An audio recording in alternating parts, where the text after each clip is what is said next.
Welcome to a Psychodelicious conversation on mental health issues and trends from two local mental health professionals in the greater Lansing area. I'm Michael Stratton, LMSW. And I'm Morgan Bowen, DNP, PMHNP, and we're here to provide you with a deep dive into the human experience of consciousness and beyond. Our aim is to be educational and entertaining, so just kick back and open your ears and your minds.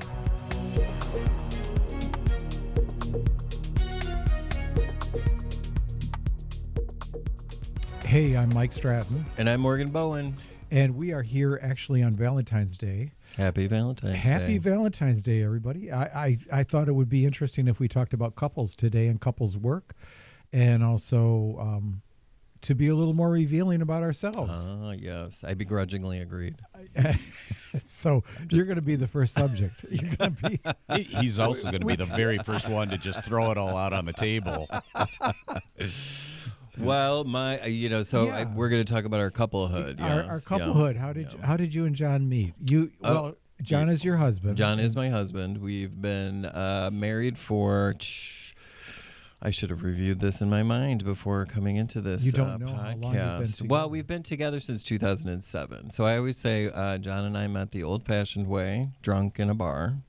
Okay. This was pre-apps, apps were out like Match and Match.com, and I think there was another one, but they were pretty much for straight people. It was like, kind of that type of love connection between two straight people. So we met through mutual friends, and we did meet in a bar, but that was the meeting place. And what city was this? Chicago. Trying to get a sense of it. Yeah. Yeah. So I was 20. We're the same age. So I was 29, I think. Yeah, 29. And so we're 46 now, soon to be 47. John is 6 months older than me. We were connected pretty immediately. I thought he was very handsome, and I think he thought the same about me. So that was sort of the immediate connection. And then it turned out we liked to spend time together. So you weren't introduced by a third party. You just met each other at the bar? So I grew up here in Williamston. A friend of mine from Okemos was living in Chicago, and he was actually a roadie. He still is a roadie for, at the time, he was for Aerosmith. So like big time things. So he would fly out. I was living in Chicago. He was in Chicago, but he would be gone for huge amounts of time because he would be on tour. So then he would come into town, he'd call me, and we would go out and we would hang out, and we would usually go out and have some fun, have a good time. So he called me one night and he said, I want you to come out and meet me, which was not unusual. I said, Sam, I don't want to do that. I'm tired, which kind of was unusual. But he said, no, I really want you to come. And I said, well, what's the big 5-alarm fire here? And he said, well, I have somebody that I want you to meet. Oh, so you were kind of fixed up. Yeah. And I said, Sam, I'm not, that's, not really my thing. I don't, Not that kind of guy. Not that kind of guy. And he's like, no, I really think that you would like this guy. I just really have a good feeling about this. And that was unusual for Sam too. So I agreed. So that was, so he was out, which he frequently was, as was I, in the nightlife of Chicago. So I met up with them at a bar called 5 Star, which is, anyway, in a neighborhood in Chicago, if you know it. And, I met him. If you know, you know. If you know, you know. Yep.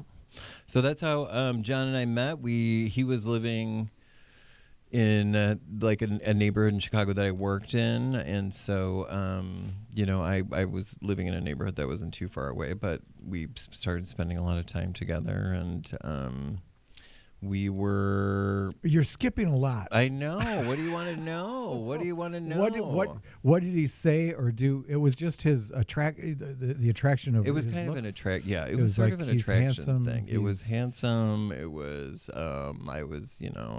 Like he was attractive, and he was.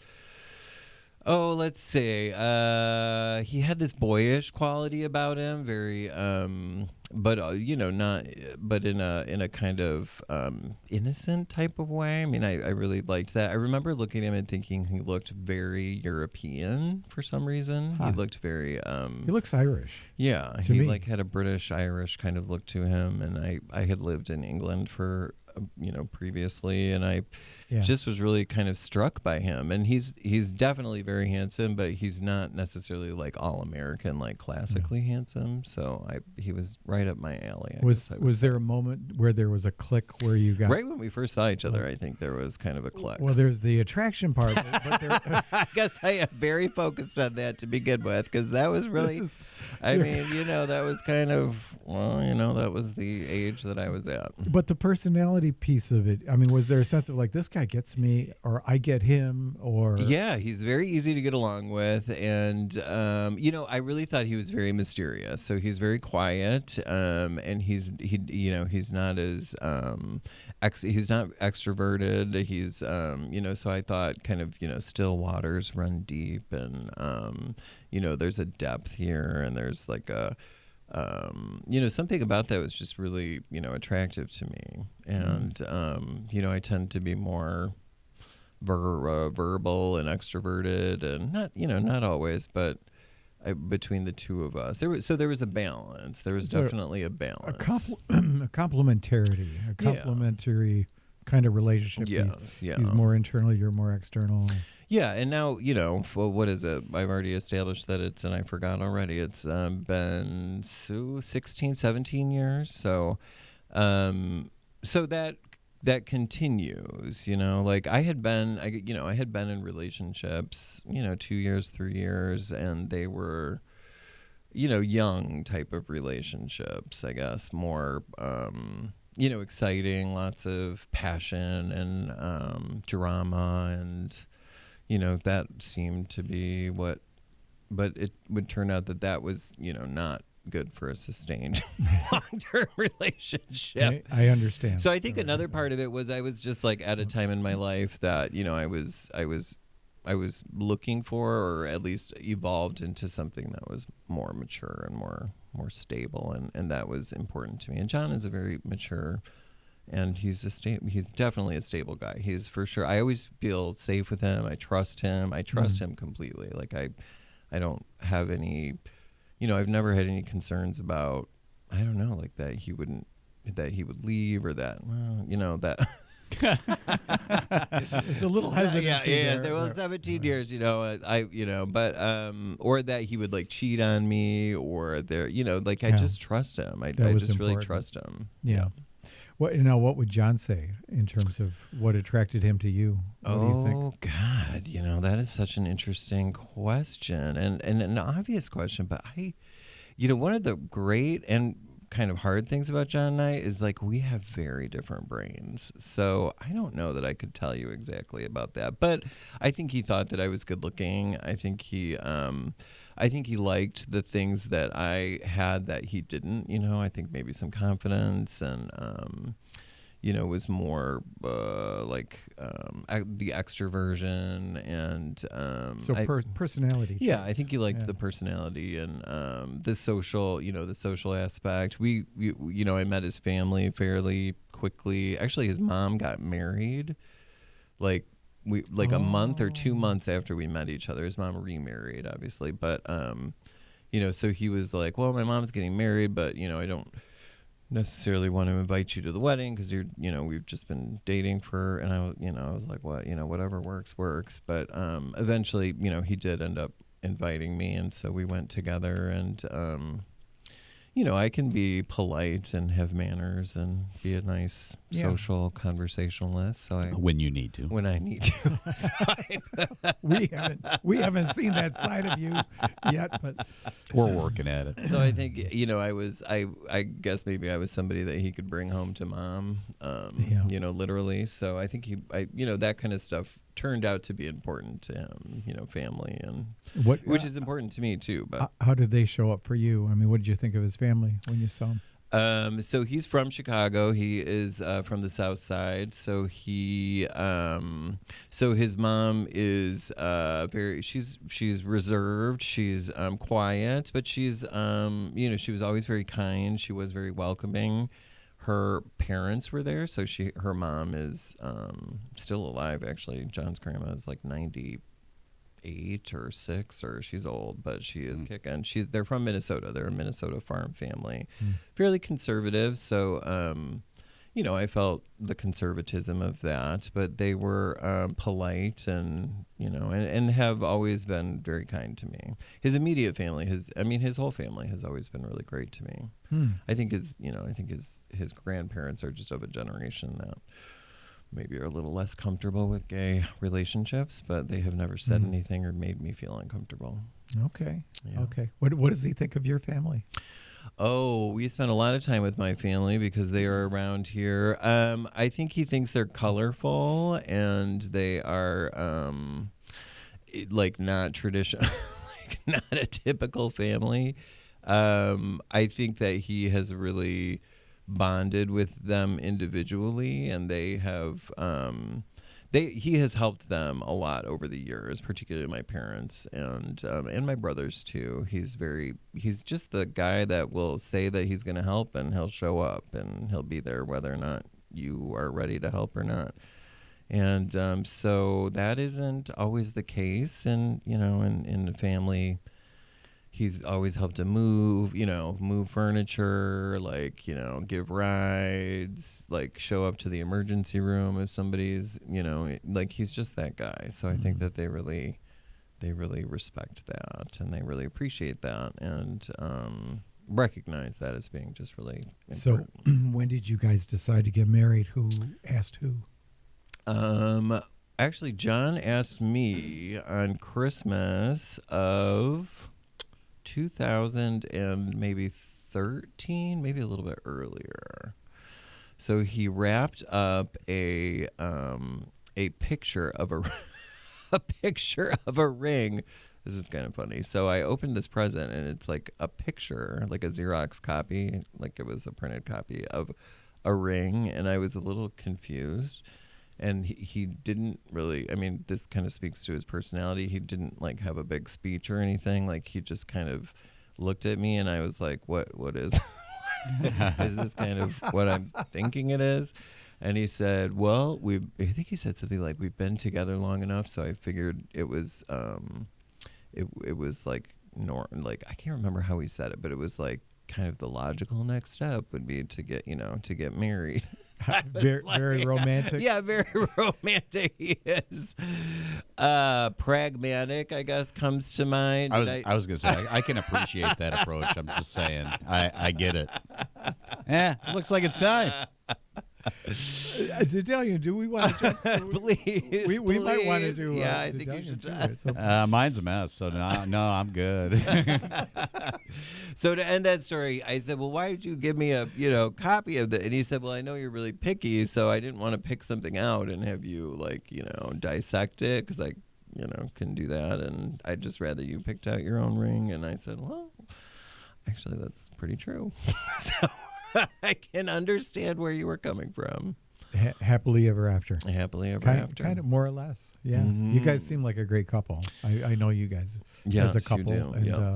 And you're great together.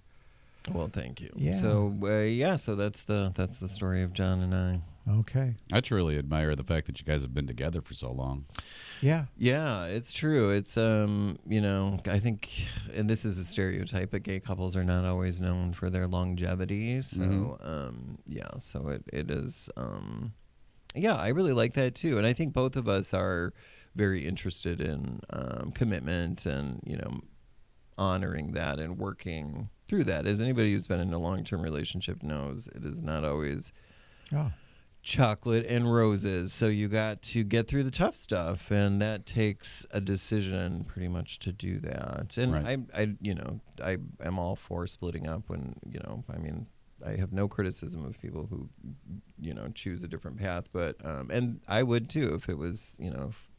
if the circumstances warranted, and I have. But I'm also speaking as somebody who's never made it past 5 years in a relationship. So, well, Mike's gonna and that includes my wife. So there you go. So my ex-wife. You're rather. not currently married, yeah? No. I was. Our relationship lasted about 5 years, and that was dating all the way through the marriage, and that's all I got out of it. And then after that, you're dating someone now, though, right? I am dating somebody presently. We did meet through a dating app, actually. Yeah. Yeah, it's still short. I think we've been together for a little over a year now. Okay. And it's good. It's good. So far, so good. Yeah.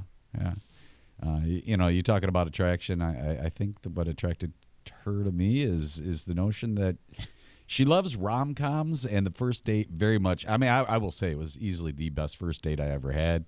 And, got done, and she's like, it felt like a rom-com. How so? Like what? Like the...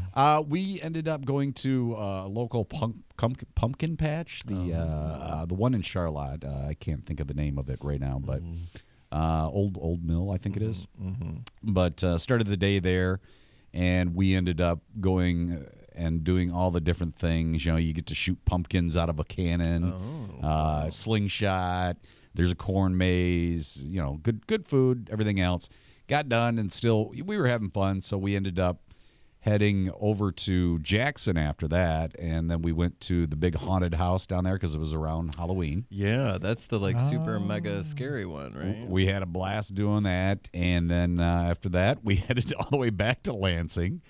And ended up, it was a long date.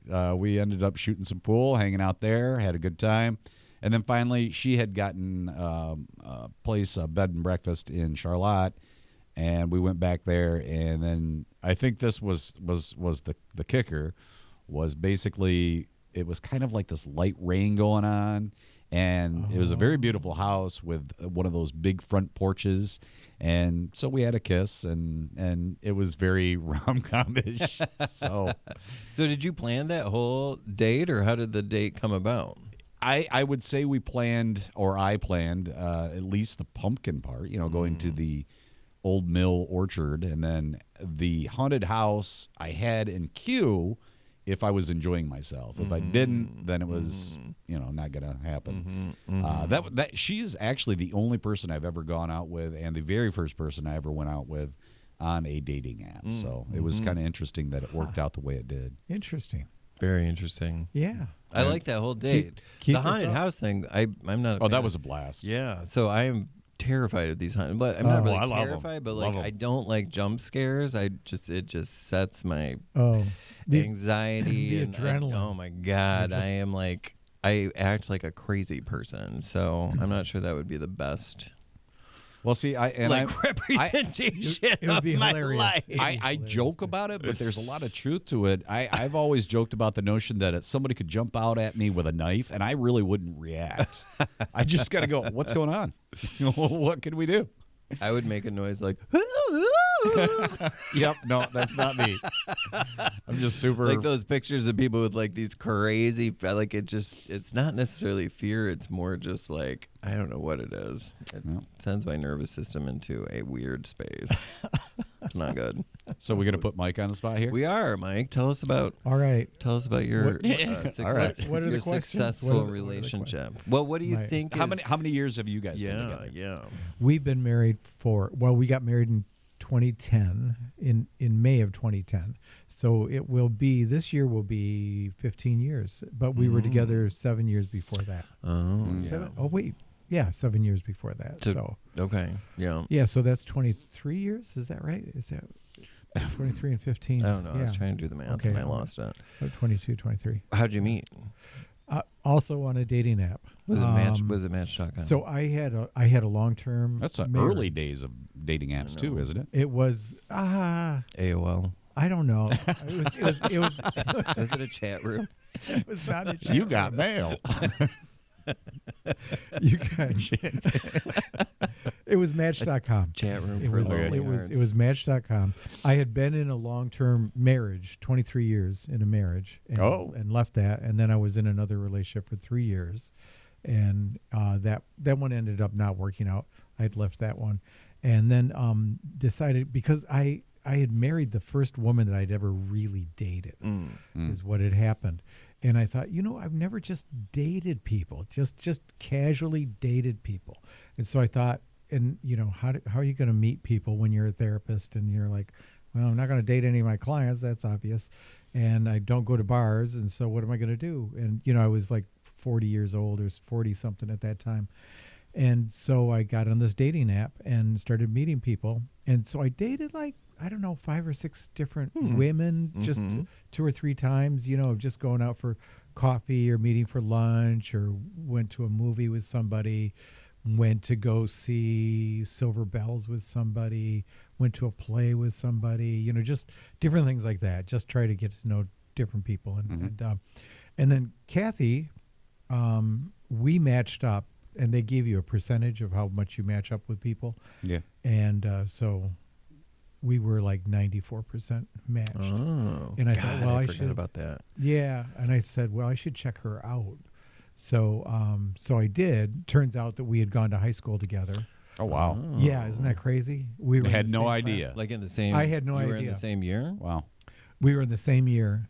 She said she remembers me. I don't have much of a memory of her. I didn't know that about you guys. Yeah. That's so interesting. And then the other thing is that she was volunteering at the Creole Gallery, and she was the barista there as a volunteer. Yeah. And I would show up with a different woman, and every time. But it was before almost Match.com. Yeah, but before I matched with her, and so she was like, oh, so she was familiar with me.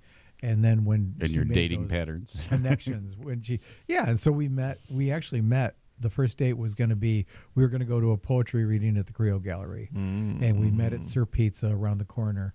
And those also set off my anxiety. Poetry readings. Well, I would go to do them. You do the same thing? Shriek? Yeah, I'm like, I would actually go to them and read poetry, because I was writing poetry at that time. And we started talking, and we started talking about bookstores and stuff. And I said, there was a click that we had right away. And she took a very interesting tact. It wasn't like she was real interested in me. She was more like coaching me. Like, okay, if you're dating different people, watch out for this, watch out for that, look for this, look for that. Wow. She was like coaching me. So it was like, I'm not the one you're looking for. I am not the droids. Right.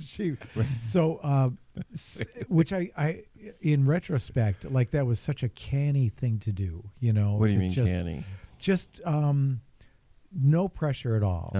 Let me help you look at these other women. And it was a very interesting thing to do. And we just, so do you feel like this was calculated on her part? Like I don't think so. No. She was just sharing some of her experiences. She'd been doing more of that than I had been doing that, and had some hilarious stories, like the guy who paid for their lunch with pennies. Oh, wow. Or the guy who she looked at his picture, and when she showed up, it was his high school picture as opposed to what he looked like now. All those kinds of things, just different things like that. Little tips. She said there were some real crazy people online, so you got to watch out for them. But we ended up not going to the poetry reading. We went instead to go to the bookstore, and I wanted to impress her, so we went to the classic section, and I was going to show her that I'd read several of these books. She had read all of them. And then some more. And so there was that. And then the other thing is that some of my favorite books, which were psychology books and self-help books and stuff like that, she made fun of all of them. And I thought, well, this would obviously never work. She doesn't care about it.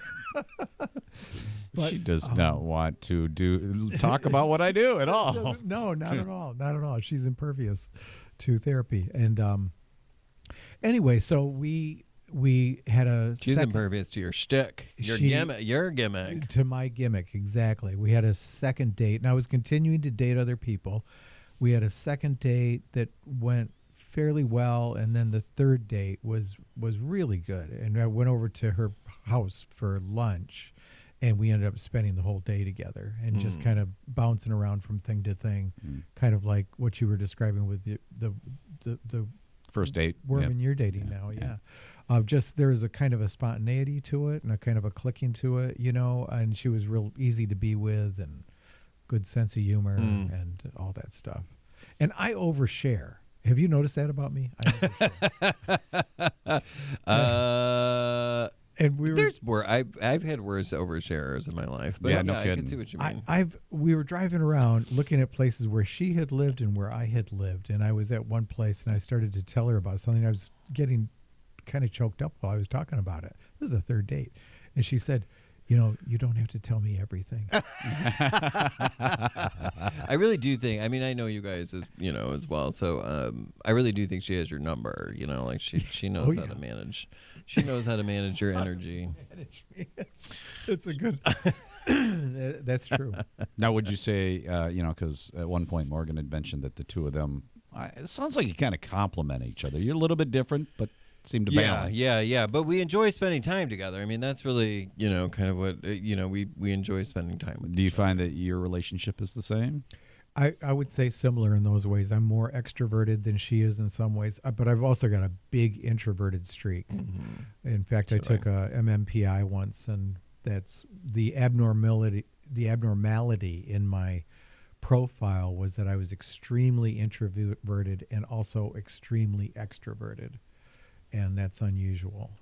So there's a part of me that wants to be the life of the party, that can get up and MC in front of a festival, that can give talks, can really be spontaneous in front of a crowd. And then I need lots of quiet time myself. I would say you and I probably are pretty much the same on that. Yeah. That's kind of the way I am. Yeah. It's good to have the skill set. Mm-hmm. But Kathy she is more introverted. She wants to be the person behind the scene in a lot of ways. I would say John's. That's similar to John. Yeah.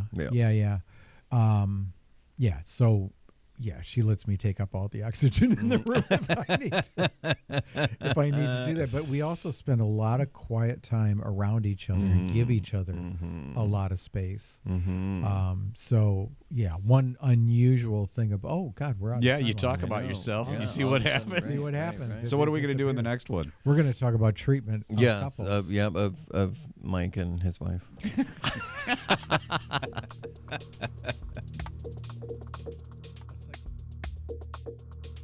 A Psychodelicious conversation is meant for educational and entertainment purposes only. It is no substitute for therapy and should not be treated as such. If you feel a need for real therapy, you should consult your local provider, Google therapy or therapists in your area, check with community mental health, or a suicide hotline if you are feeling suicidal. Mike and Morgan welcome your questions, feedback, or dilemmas. Feel free to send us an email at psychodeliciousconversation@gmail.com. That is Psychodelicious, PSYCHODELICIOUS conversation@gmail.com. The views expressed on this podcast are solely the opinions of Mike Stratton and Morgan Bowen and do not reflect the views or opinions of any site broadcasting this podcast. Replication of this podcast without written permission is strictly prohibited.